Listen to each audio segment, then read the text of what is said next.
Finnur, þú ert nýkominn úr sólinni á Krít til móts við A-landslið Íslands fyrir Eurobasket sumarið. Hvernig stemmingin í hópnum?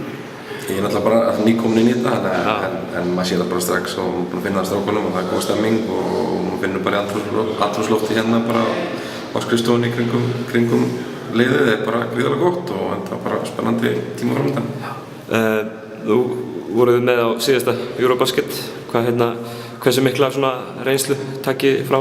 Alveg helling, ég held að það sé bara alltaf var hluti af þessu að fara á svona stórt mót að bara upplifa umfangið og þá stundum getur sjokkera menn að sjá hvernig þetta allt en núna getum við komið meira fókusera strax inn frá fyrstu mínútu á leikina sjálfu og ég held að margt sem við lærðum og að spila 5 leiki á svona stundum tíma kunst og ég held að bara allt frá leikmönnum í þjálfarstaffið í KKÍ þá held ég að allir séu betri stakkbúnir þetta kannski bara að fá að kynnast þessu almennilega. Finnurðu fyrir í hópnum, ég meina þá kannski frekar að tala hjá leiðtogunum að þeir séu að þá hungri meira í sigurinn núna heldur en kannski síðast það sé önnur stemming eða? Já, ég meina þetta var náttúrulega stórt afrek síðast að fá að komast í fyrsta skipti og draugum sem kannski menn sem hafa kannski ekkert eitthvað með kannski að fá að upplifa. Núna erum við bara að fókusera á að ná sigurum og að komast upp úr þessu bili. Það bara eitt við verðum núna og við þurfum bara, við vitum að brekkan rosalega brött og þessi lið sem við erum að spila á móti eru gríðarlega vel mönnuð og þannig til þess að við eigum sénsana þá þurfum við að detta á dúndur mót.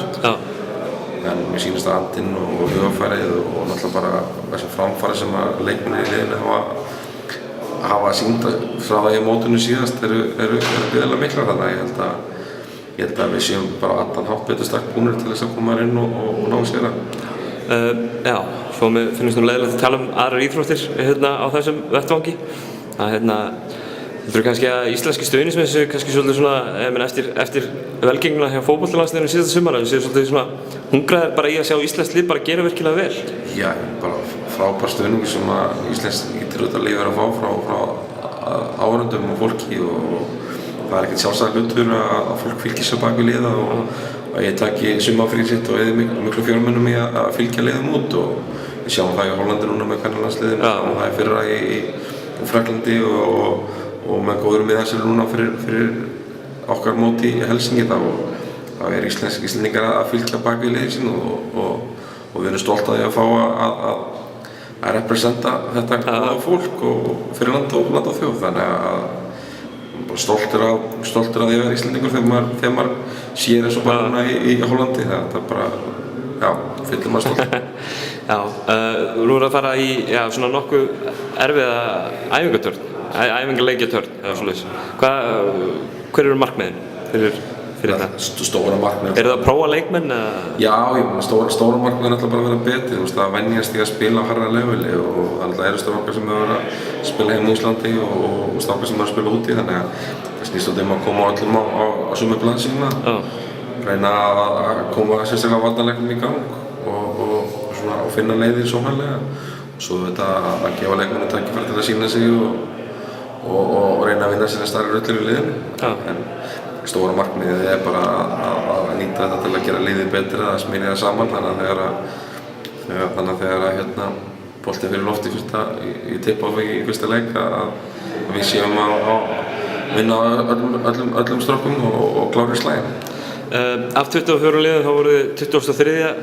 á styrkleikjalista FIBA fyrir nokkrum vikum. Hvað skoðar áhrif hafa svona dómar? Er það eiginlegt að vera underdogi? Ég meina við tölum það strákarnir yfir 20 úti að Íslendingar í körfubolta við verðum alltaf underdog, við verðum alltaf stórþjóð í körfubolta það er magnaður árangur sem fótboltalandsliðið er búinn að ná að vera þetta hátt á heimslistanum en svona eðlið okkar er underdog og við fílum það hlutverk við kunnum það vel og það er eitthvað sem við verðum að halda í við verðum að halda í það hluti sem að underdog gerir sem er að berast hver einstu mínútu, vinna fyrir hvern annan og sýna gleði og tilfinningar á vellinum. Ég held að það sé eitthvað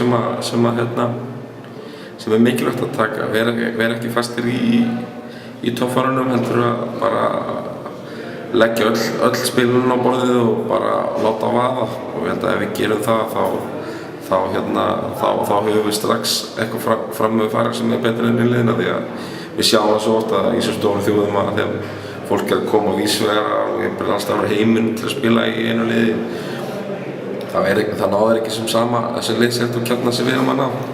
Það er eitt okkar stærsta vopn og það er eitthvað vopn sem við verðum að nýta okkur. Geggjað, takk.